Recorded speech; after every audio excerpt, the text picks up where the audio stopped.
Thank you very much. General Surya, General Ratnanayake, members of this very august and distinguished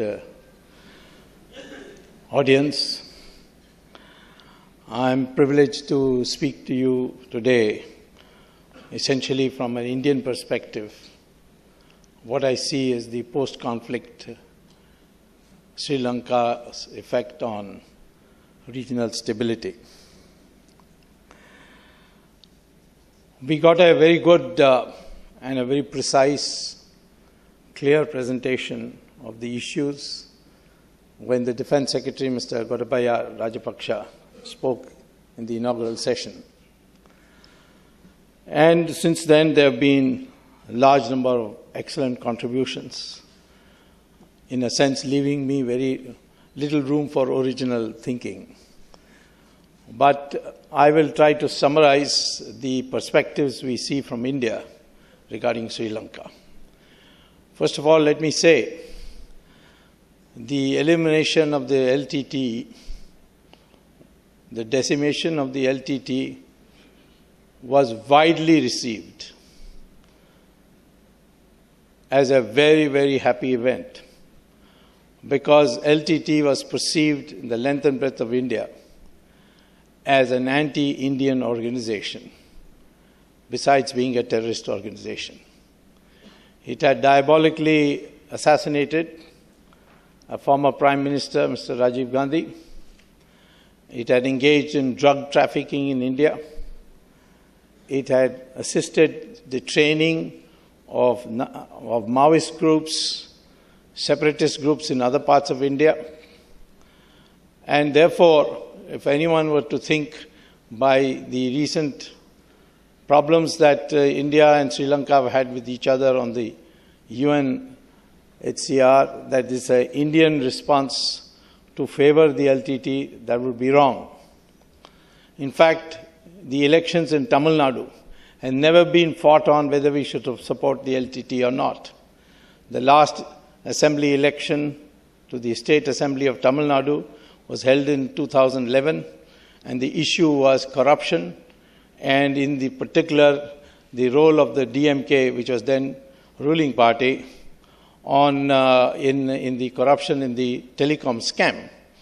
And they lost on that issue. If it was a Sri Lanka issue, then I'm sure that the DMK would have won, because they were perhaps the most aggressive of all in articulating outside the political platform the issues of the Tamils in Sri Lanka. So therefore, I would like to say, first of all, that the victory achieved by the Sri Lankan army and the efficiency in which this conference has been held, that perhaps you will soon put, the Sri Lankan army will soon put the Israeli army to shame in terms of efficiency.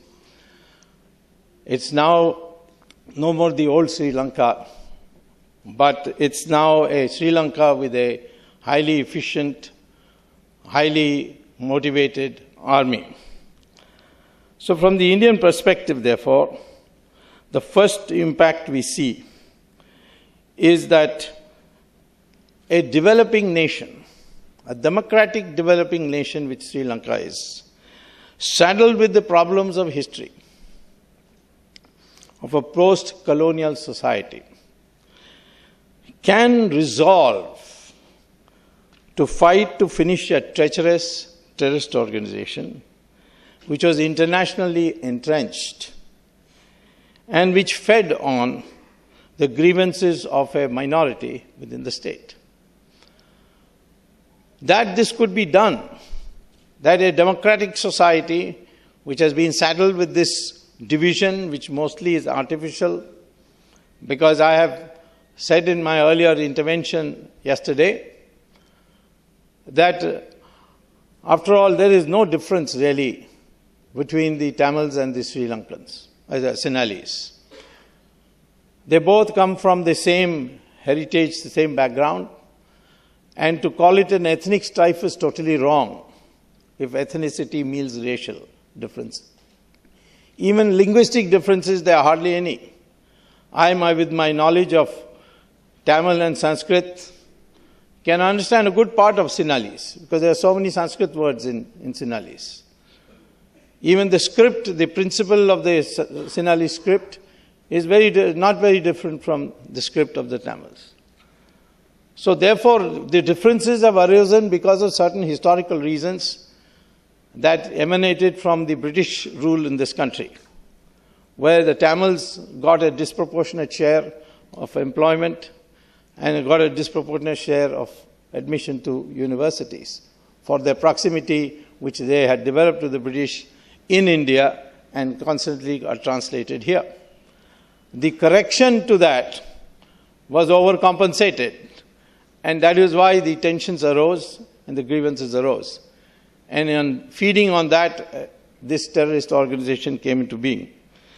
Everyone thought that this is not possible this is not a terrorist organization that can be eliminated.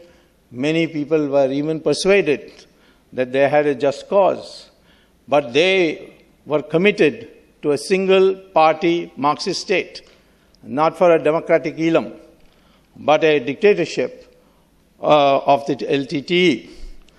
And that has been now eliminated. Fight to the finish was conducted by a democratic party, democratic Sri Lanka, despite all the international pressures that were brought on them to seek a negotiated settlement.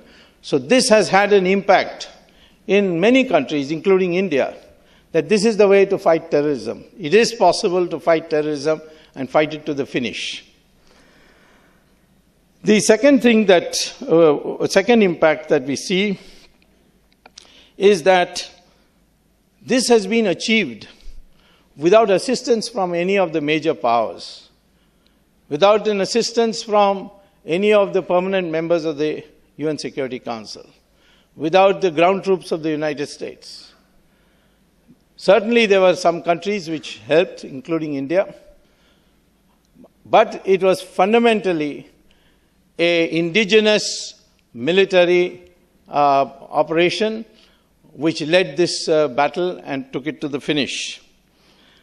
Therefore, without any formal military alliance with any big power, Sri Lanka has achieved this objective. This too has had a major impact in India. The third thing that we notice is that this achievement of victory has been got after a prolonged meddling by third parties and do-gooder countries who sought to legitimize the terrorist outfit called LTTE rather than demoralize them. I'm particularly referring to the intervention of Norway, which in fact lionized the LTTE and made it out to be some kind of Salvation Army, when in fact LTTE should have been put in its place and the international community should have supported the Sri Lankan government to at least to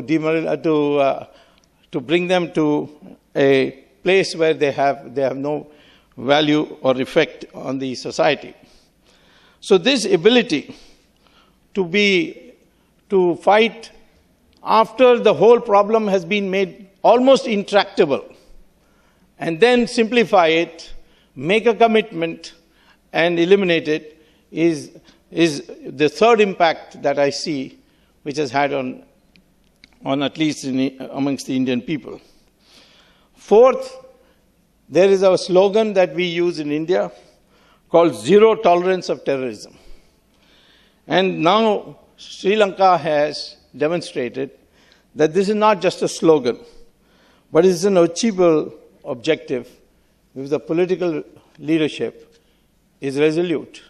Even during the middle of the war, there were several interventions from other countries to find a negotiated settlement. And if in fact at that time the Sri Lankan government would have been ready, even the LTTE would have become ready after the reverses they had suffered. But there was a resolution, and that resolution was carried to its finality and gave meaning to the concept of zero tolerance. What is more impressive is the impact that we have now witnessed, despite all the propaganda to the contrary, that their total victory has been followed by extensive rehabilitation and reconciliation work. And this has had an effect in the Tamil areas. The alienation of Tamils, as it's called popularly in fashionable NGOs and their conferences, appears to be extremely exaggerated, judged by independent verification of the feeling of the Tamil people after this war. Yes, certainly in the beginning, there was this question whether the Tamils would be regarded as a defeated community, or that it is Sri Lanka which is one in which patriotic Sinhalese and patriotic Tamils both can share the victory. There's a well-known magazine in India, in Tamil Nadu, called Tughlaq, which is edited by a renowned writer called Cho Ramaswamy. And Cho Ramaswamy sent his reporters to Jaffna and to Batticaloa in April of this year. And he went to villages, he went to factories, he went to politicians, he went to cinema actors, all kinds of people, and they interviewed them and asked them their opinion. And this has been published in five monthly issues of the Tughlaq, and has been translated now, and the translation is also available. And I'll quote some of them, just to make it clear that this is not an alienated community, that as people make it out to be. First is Mr. Dana Palasingam, editor of Dinakural, which is a Jaffna Tamil newspaper. And he says, "We don't take the protests of Tamil Nadu politicians seriously. They adopt several stands in Sri Lanka issue for getting votes there. Otherwise, our needs is different from their demand. And if we accept what the Tamil Nadu politicians want, it will be defeat once again for us. We have given up our Tamil Elam demand." This is the editor saying. "In spite of all the past experience, if we take the demand in our hands, we will ruin the future of the remaining Tamils of Sri Lanka." This is what the editor says. Similarly, Anand Sagari, who is a politician, secretary of TULF, he says the same thing here. "Indian Tamils were the ones who had raised the independent Tamil Nadu demand even before we had started it. However, you yourself," he is telling the Tamils of India, "you yourself had given it up, got used to the system of state government vested with powers, and live under the rule with satisfaction and peace. The Tamils here too like this only. It would be appreciated if your protest is aimed at achieving this for us. Some Sinhala leaders may commit some errors for their political gains. However, the majority of Sinhalese are good people, and it's very wrong to attack them in Tamil Nadu. It should not happen in the land where Mahatma Gandhi was born. It only affects us further here." Then the mayor of Jaffna, who's a Tamil, Yogeshwara Padgunarasa. "Tamil Nadu, where around 80 million Tamils live, cannot be converted into a separate state. The Tamils in Tamil Nadu should think as to how it is possible to demand a separate state for a few lakhs of Tamils in Sri Lanka. Out of 20 million population of the nation, just in the north and eastern provinces of Sri Lanka, excluding the Muslim Tamils, upcountry Tamils and Indian origin Tamils, everyone except the Tigers and their close supporters have given up the Tamil Elam demand long ago. Kindly understand this fact that there are chances that the form of your protest will only spell more trouble for us instead of doing good to us."